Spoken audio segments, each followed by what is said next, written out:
का ताई आपण या ठिकाणी संवाद साधला। तर मित्र हो, हे आहेत आंतरवली सराटीच्या ताई। ताई तुमचं नाव पूर्ण? माझं नाव मीराबाई भागवतराव तारक, मी माजी उपसरपंच आहे आंतरवली सराटी। आंतरवली सराटीच्या मीराबाई तारक आहे आणि त्या ठिकाणी त्यांनी संवाद साधलेला, विश्वास व्यक्त केला आणि महाराष्ट्रातल्या जनतेला सुद्धा सांगितलं की तुम्ही काळजी करू नका दादांची, आम्ही काळजी घेत आहोत आणि आरक्षण घेतल्याशिवाय आम्ही स्वस्थ बसणार नाही, ताकदीने लढणार आहोत असं देखील त्यांनी सांगितलंय। त्यांचे फक्त दादाच्या उपोषणासाठी त्यांना पाठिंबा देण्यासाठी राहुल गांधी आलेले आहेत। दादांची प्रकृती आता कशी आहे आणि आंतरवली सराटी कशा पद्धतीने दादांना सांगते? दादाची प्रकृती खूप गंभीर झालेली आहे आणि त्याच्या सगळ्या काळजीपोटी सगळ्या महिला, लेकरं, लहान लहान लेकरं हे सगळे आंतरवालीकडे डोळे लावून बघत आहेत। सरकारकडं असं त्यांची विनंती आहे की दादाचं लवकरात लवकर त्यांनी उपोषण सोडावं, कारण दादा झाले 6 दिवस झाले, आज दादा तिळ मरतायत आणि दादाच्या पोटात काळं पाणी सुद्धा नाहीये। दादाची काय परिस्थिती सगळ्यांना माहिती आहे, सगळं ऑल महाराष्ट्रातले लोक इकडे यायला लागलेत। कशामुळं? केवळ दादामुळं। हा मराठ्याचा वाघ, 6 कोटी मराठ्याचा वाघ इथं आणि बिना आणपाणीचा बसलेला आहे। केवळ कशामुळं? गरजवंत मराठ्याचा लढा, ह्या लढ्याला पाठिंबा देण्यासाठी इतक्या पाऊस पायनात, वारं पायनात, ऊन पाहत नाही ते गरजवंत मराठा आहेत ते। ताई कालपासून आपण बघतोय आंतरवली सराटीत पाय ठेवायला जागा नाही, साधारणतः किती लोक कालपासून आलेत आंतरवली सराटीत? जवळजवळ रोजचे जर म्हणलं तर रोजचे 25-30 हजार लोकांच्या पुढेच लोक आहेत देवळ। आणि केवळ कशामुळं? की त्यांना माहिती आहे दादाला जर काही धोका झाला नाही, हे सरकार जागा नाही, ते कुठंच राहणार नाही, यांना जमिनीवर पाय ठेवायला सुद्धा लोक ठेवून देणार नाही। त्या काळजीपोटी सगळे लोक इथं आंतरवाली सराटीत भेट देण्यासाठी येत आहेत। वडीगोदीतल्या पुलाखालून येण्यासाठी रस्ता पोलिसांनी बंद केलेला आहे, म्हणजे कसं पोहोचताय त्या सगळ्या राज्यातून आलेले? मला तर वाटते फडणवीस सरकारचं एवढं मोठं डाव आहे, त्यांना अक्कल नाही का? हे लोक एवढे मोठे यायले, आता यांनी पाठातून जायचं कसं? एवढा रोड बंद करायची काहीच कारण नाही ना, कारण हे आक्रमक लोक नाहीत आमचे मराठा शांततेत यायला लागले, शांततेत फक्त दादाच्या काळजीपोटी यायले। त्यांना काही इथं काही कोणासोबत लढाई करायला येत नाही, ते लढाई करायला काही पाकिस्तान वगैरे काही नाहीये। हे फक्त गरजवंत मराठाचा बाप इथं बसलेला आहे, त्या बापाला भेट देण्यासाठी इथं येत आहेत। त्याच्यामुळे माझी सरकारला आणि या पोलीस लोकांच्या यंत्रणेला, कलेक्टरला आमच्या विनंती आहे की त्यांनी आमचा रोड खुला करून द्यावा आणि सगळ्या मराठ्याला हे व्यवस्थित त्यांनी पोच करावं, माझी अशी विनंती राहील त्याची। त्यांनी जर हे लाईव्ह बघत असन, मराठी वडवलीच्या पर्यंत जर जात असन, त्यांनी रोड जो बंद केलाय त्यांनी पटकन खुला करून द्यावाय, कारण एवढे जे लोक आहेत आमचे आडी अडचणीत रस्ता काढायला आम्हाला माहित आहे, पण तरी जर त्यांना खरंच वाटत असन, ते जरा माणुसकीच्या बघत असन, आहे का त्यांच्यात माणुसकी आहे का थोडी तरी, तर ते रस्ता खुला करून देते आमच्या लोकांना। येताना लोक पाठावरून आले, पण आता प्रचंड पाऊस आला आंतरवली सराटी, त्या महिला बाहेर जिल्ह्यातून आलेल्या, कसं जाणार बाहेर लोक? त्यांना अक्कल पाहिजे, तिथं बसले तिथं त्यांना अक्कल पाहिजे। महिला लहान लहान लेकरं येते, महिलांची काळजी, त्यांना लाडकी बहीण कशाला काढताय? झक मारे हो, इथं येऊन बघा, या लाडक्या बहिणी कशा तुमच्या आणवानी रस्त्याने कुणकुण बी घुसायला लागल्यात, पाटानी यायल्यात, कुणकुण यायल्यात, तुमच्या लाडक्या बहिणी आहेत ना, तुम्ही लाडक्या बहिणी ते बघा जरा, आंतरवाली सराटीमध्ये येऊन बघा, त्या लाडक्या बहिणीचे हाल चालले, त्या पाटाने चालल्यात, कुठून चालल्यात, काट्या कुपटून चालल्यात, पण तुम्हाला निर्दयी सरकारला त्यांची काळजी वाटणार नाही की काय होईना। आज एवढे लोक तुम्ही तिथं कशाला बसले? झकमारे हो, बाहेर या, इथं या आंतरवाली सराटीमध्ये। सरकार मराठ्यांसोबत भेदभाव करते, 100% करते, कारण त्यांनी काल माझ्या मुलीला अक्षरशः 6 वाजता सुद्धा त्यांनी तिथं ओढी कोतरून आतमध्ये येऊन दिले, आम्ही प्रॉपर असून सुद्धा, म्हणजे आम्हाला सुद्धा त्यांनी रस्ता, आणि आमचे बंधू गपचूप येतात ना, त्यांनी जर काही कुठं काही केलं असतं ना तर त्याला आम्हीच अडवून केली असते, आम्ही आंतरवाली कुणालाच येऊन दिलं असतं, पण आमचे ऑल महाराष्ट्रातले बंधू येतात ना, शांततेत येते, त्यांना फक्त काय गरजवंत मराठा आहेत ते, त्यांना काही असे लढाई करायची नाही इथं। त्याच्यामुळे त्यांनी माझी विनंती राहील त्यांना की असे रस्ते बिस्ते पुढे बंद करू नये, तुमची यंत्रणेची काहीच गरज नाही, तुम्ही पोलीस संरक्षण आम्हाला देऊ नका, आम्ही कुठेही भांडणं करणार नाहीत, आमचे लोक गपचूप येतात, गपचूप जातात, तुमची गरज नाही, रस्ते बंद करण्याची सुद्धा गरज नाही। जर कुठं काही जर झालं त्याला आम्ही जिम्मेदार आहे, तेवढं आम्हाला हे करा, तुम्ही सहकार्य करा आणि आमचे रस्ते मोकळे करून द्या। 2 बांधवांना देखील काल मारहाण केली, एक भगवा झेंडा सुद्धा त्या ठिकाणी मोटरसायकलवरचा फाडण्यात आला, सरकारकडे काय विनंती कराल?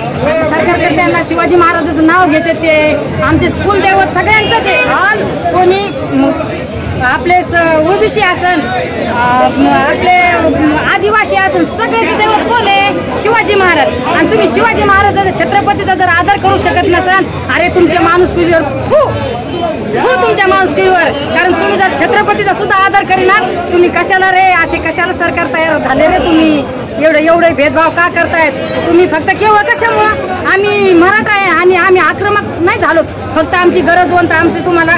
कारण तुम्ही 11 महिन्यापासून आम्हाला देतो 13 महिन्यापासून म्हणायला लागलो. जर तुम्ही खरंच देत असाल तर देऊन टाका. कशाला असे आमचे बंधूला आले किती लोक यायले, काय होईल तुमचं लक्षात घ्या जरा.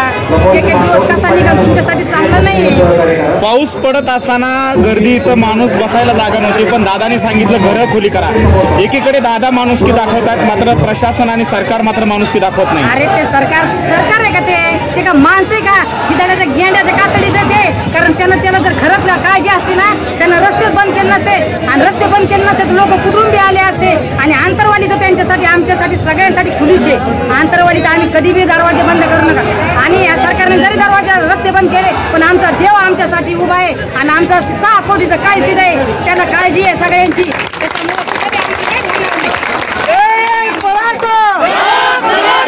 मनोज दादांची कशी काळजी घेतात? कारण 6वा दिवस आहे आज आमरण उपोषणाचा. महाराष्ट्रातली जनता प्रचंड काळजी करते. गरजवंत समाज आहे, गोरगरीब समाज आहे, प्रत्येकाला अंतरवाली सराटीपर्यंत येता येत नाही. परंतु त्यांची अशी इच्छा असते की दादांच्या जवळच्या लोकांनी दादांची काळजी घेतली पाहिजे. काय विश्वास देणार मराठ्यांना? तुम्ही कशी काळजी घेता दादांची? मी सगळ्यांना विश्वास देऊ इच्छिते. कारण त्यांचं काय जसं ते आमचं काय जे तसं हाल का महाराष्ट्रातल्या सगळ्या गरजवंत मराठ्याचं ते काही झालेलं आहे. आणि त्यांना माझी सगळ्या बांधवाला माझी विनंती राहील की त्यांची काळजी तुम्ही करू नका. कारण देव बसलेला आहे त्यांच्यासाठी. मारुतीराय आमचा एवढा सत्याचा आहे, त्यांना काहीच होऊ देणार नाही. फक्त 6 कोटी मराठ्याची ऊर्जा त्या माणसाला बसलेली आहे. केवळ हे लोकांची नाहीये, त्यांचा आशीर्वाद त्यांना 6 कोटी मराठ्याचा आहे त्यांना. आणि या ठिकाणी ताई महिला भगिनी आज मोठ्या प्रमाणात आलेल्या आहेत. तुम्ही कसं सहकार्य करता या सगळ्या माता भगिनी? आम्ही सगळ्यांना सहकार्य करतो. आम्ही आमच्या घरी त्यांना नेऊन चहा पाणी विचारतो. कारण इतके लांबून आलेले त्या आम्ही ओळख पाहुणे रावळे नाही, फक्त एक मराठा आहे. आणि म्हणून आम्ही सगळ्यांना ओळख देतो. आमचे मराठाच नाही, कोळी बांध हे ओबीसीचे आहेत. महिला दिदी ताई भेटायला आले तिथून दादाची काळजी पोटी. अरे येऊन बघा म्हणा ओबीसी काय असते आणि मराठा काय असतो, हे सगळे आम्ही एक आहे. तुम्ही गरजवंत मराठा आहे, आम्ही सगळ्यांना आम्हाला दादाला माहिती ना, दादा सगळ्यांना समान धरते. आम्ही नाही करीत ओबीसी मराठा फरक कधीच करणार नाही आणि करीत बी नाही. आमच्या गावातले बी आमच्या सोबत आहेत. फक्त हे साठव सरकार हे काय करताय, हे काय लोकांना आमच्यातून फोडून नेत आहे, पॅकेज देते म्हणून हे लोक बाहेर जाते. बाकी दुसरं कोणी काही नाही. गरजवंत ओबीसी बी नाही जात बाहेर आणि मराठा बी जात नाही. 6 दिवसापासून आमरण उपोषण सुरू आहे.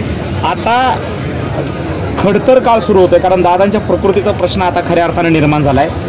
तर किती ताकदीने तुम्ही सगळ्या जिजाऊचे लेकी महिला असतील, महाराष्ट्रातल्या सगळ्या रणरागिनी आणि एकूणच मराठा समाज मनोज दादांच्या पाठीशी सरकारवर दबाव आणण्यासाठी किती ताकदीने काम करणार आहे? खूप ताकदीने काम करणार आहे. आता अजून त्यांची वाट बघायला लागलो आम्ही. त्यांना जर नाहीच काळजी आली आमची तर आम्ही त्यांच्या मंत्रालय फोडू बाबा. या सगळ्या महिला ऑल महाराष्ट्राच्या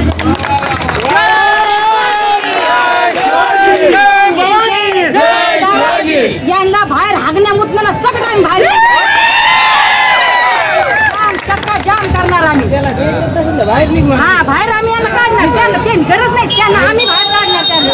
त्यांना आम्ही बाहेर काढणार. आमच्या दादाचं आता वोट पाहणार आम्ही. फक्त केवळ कशामुळे आम्ही शांत आहे, आमचा दादा काय म्हणते आम्ही शांततेत येते. कारण त्यांना कुठं बी आक्रमकता नकोय, त्यांना काही राजकारणाची कोणाची कशाची आशा नाही आहे, मोठं होण्याची आशा नाही. त्यांना फक्त गरजवंताला मिळवून द्यायचे बाबा सगळ्यांना.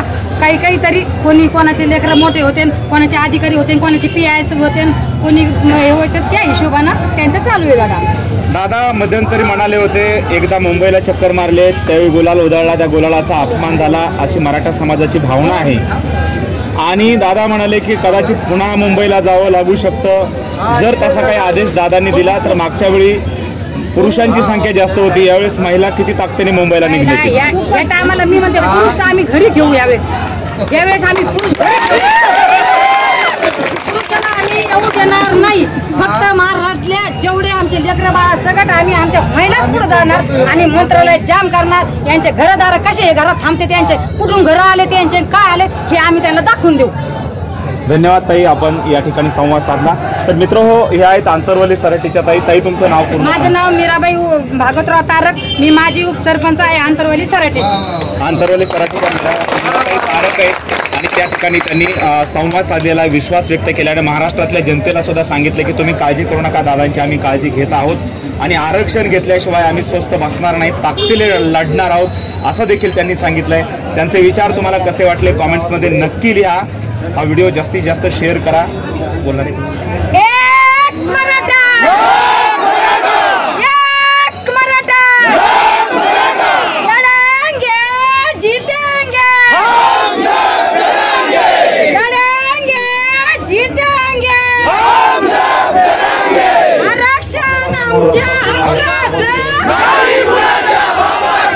आरक्षण आमच्या हक्काचं.